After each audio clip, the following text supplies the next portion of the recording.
For nature walks upon her mighty way, unheeding when she breaks the soul in line. Leaving her slain behind, she travels on. Man only must, and God's all-seeing eyes. Man only must, and God's all-seeing eyes.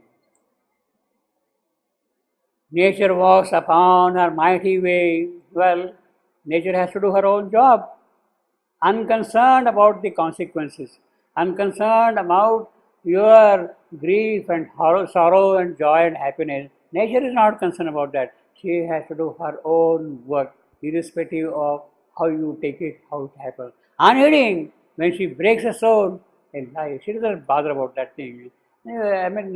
It is her way of doing it. Leaving her slain behind, she travels on. She is least concerned about all this. It is a part of the whole game, and she keeps on doing her own work. So nature walks upon her mighty way. Well, she has to do that. If she is going to be emotional about all these little things, she will not be able to do anything at all. If you are emotional, walking with the road, and see that you are crushing ants, you will never be able to walk. You will never be able to walk, you see. You are crushing insects, you are crushing this, you are crushing that. You will never be able to walk at all on the road, you see. Emotional will not have. So nature is that way, firm in her own ways of it. She has something to achieve, and irrespective of the consequences of the reactions or whatever you want to call it, she will do her work. In fact, on a much larger scale, when Kali is in her action, she doesn't care about weeping and crying and brutalities and all that thing. She just goes and kills, you see. She lets herself go around only. The Kali's wrath, she doesn't bother about that thing at all. Now, nature walks upon the mighty ways. Now, this is something, I will say,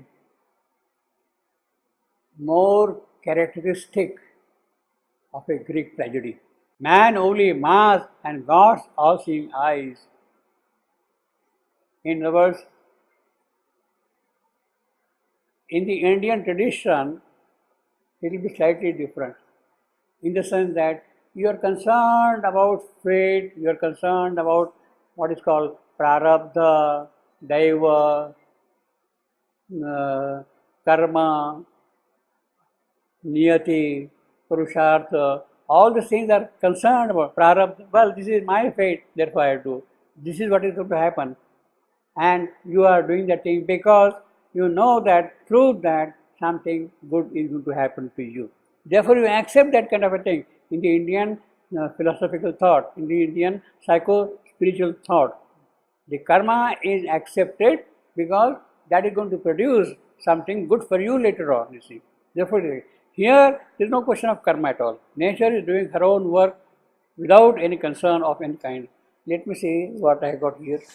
This is quite in contrast to Indian thought, this sentence. The Indian thought says, there is the problem of fate, of daiva, prarabdha, karma, niyati, purushkar.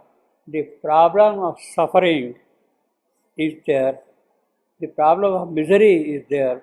Yet, there is a supervising eye also. While the fate is there, all those things there is somebody overlooking on all these, supervising eye also. An eye which will look into everything, all the details, take care of everything. We are sufferers, but there is also the thoughtful benevolence. We are sufferers, but there is also a thoughtful benevolence. This is how the Indian tradition, Indian thought, Indian psychology takes this one. In contrast to that, in Greek thinking, it is a part of nature, a part of harsh, relentless mechanism. She has to do her work. She can't but do that work. Relentless mechanism of necessity. It is by necessity she has to govern all these things. In other words, the death of Satyavan is a necessity according to Greek thought. It is a necessity. But there is no question of supervising that necessity here. Out of that necessity, Ananki, she will work out something. But it is by necessity things are going to happen here. Is it sexual? Huh? Sexual? Ananki. Necessity, huh? Yeah, I'm all seeing as. Oh yeah, that's right. That is the supervising deity. All walks mighty way, unheeding when she breaks the soul. God's all-seeing eyes and mass God's all-seeing eyes, the supreme. Yeah. Nature is doing the work and God is watching everything, all the things are happening. Well, in other words, it is a necessity for nature to carry on these things. But at the same time, there is an all-seeing eye from above which is watching what nature is going to do. Means he will do corrective actions if it is required at any problem. Otherwise, what is the use of the all-seeing eye? Man only Mars and God's all-seeing eye. So nature will do her work. Man will see, well, this man is going to die. God is also saying, maybe it's with a greater purpose and all that kind of a thing, but nature has to do her work like that, you see.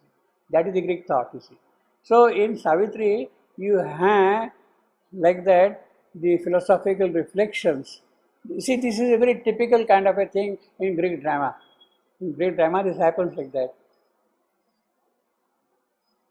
By machination of God, things happen there. By necessity, in Greek drama, even gods are governed by Ananki.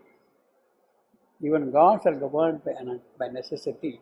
It is that she will achieve something. The death of Satyavan is a necessity. It is the melancholic of the individual in it, in the death of Satyavan. In the death of Satyavan, melancholic of the individual of Savitri here, of gets universalized. This is what has happened. It has become universal. This is a universal statement. It is not pertaining specifically to Savitri. For nature walks upon a mighty wave, unheeding when she breaks the soul alive, leaving the slain behind, she travels on, man only marks, and God's all-seeing eye. It is not specifically connected with Savitri. It is the melancholic aspect of Savitri which has now become universal. Even in this moment of our soul's despair, in the grim rendezvous with death and fear, no cry broke from her lips, no call for aid. She told the secret of her woe to none. Calm was her face, and courage kept her near. Well, this is what we have seen last time. Now, even in this moment of her soul's despair, in this grim rendezvous with death and fear, no cry broke from her lips, no cry broke from her lips, no call for aid. Savitri is already yogic. In spite of such a situation of grief and sorrow and suffering, personal calamity, she remains calm. No cry broke from her lips. This is absolutely yogic. Human Savitri has already that character, that nature. She has taken the human birth, but that yogic character is still there. No cry broke from her lips, no call for aid. She knows that even she is going to ask for aid, that aid may not be of any avail to her, will not get aid to her. She told the secret of her woe to none. Calm was her face, and courage kept her mute. Now this is absolutely yogic in the case of Savitri. Well, I told you, she told the secret of her woe to none. Obviously, if she were to utter a single word about it, the whole story would have been spoiled. Gone. This is the condition of human Savitri, actually.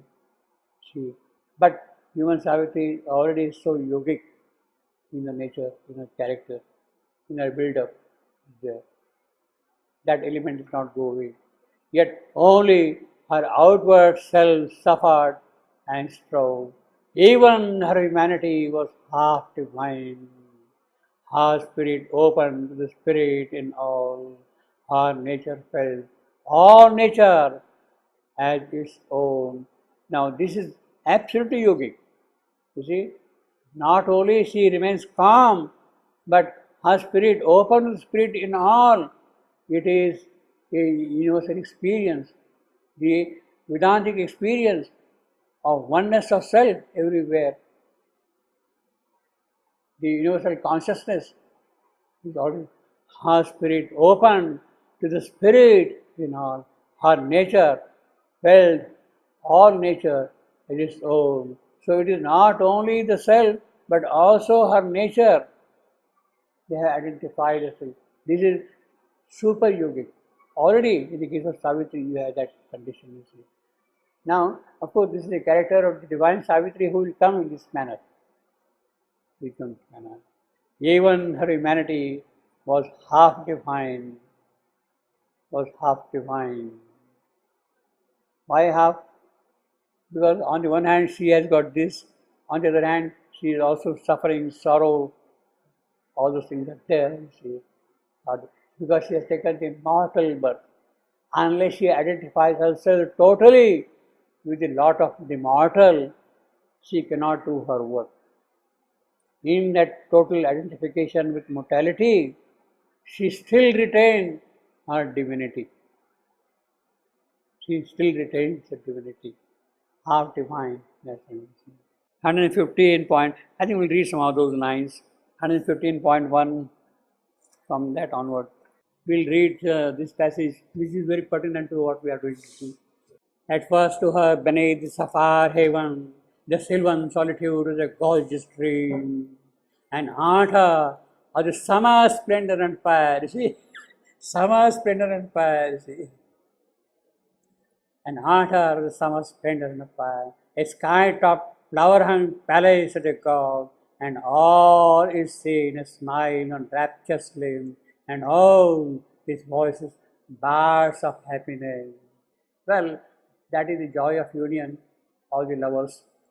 That is what it means. Savitri is now going to stay with Satyavan in the hermitage, and therefore to be together. Everything is heavenly, beautiful, lovely, sweet, without sorrow. Beneath the sapphire haven, the sylvan solitude was a joyous dream. There was a chanting in the casual wind, even the wind would carry the music of sweetness. There was a glory in the least sunbeam. Night was the chrysoprase on velvet cloud, and nestling darkness or a moonlit day. Day was the purple pageant and a hymn, a wave of laughter, of light from morn to eve. Well, this is the joy of union of the lovers, see, we got here. His absence, Satyavan's absence, when he goes for work, was a dream of memory. She would remember him. His presence was the empire of a god. Everything is there in his presence. What else he wants to see? Effusing with the joys of earth and heaven, a tremulous blaze of nuptial rapture palm, a rushing of two spirits to be one, a burning of two bodies in one flame.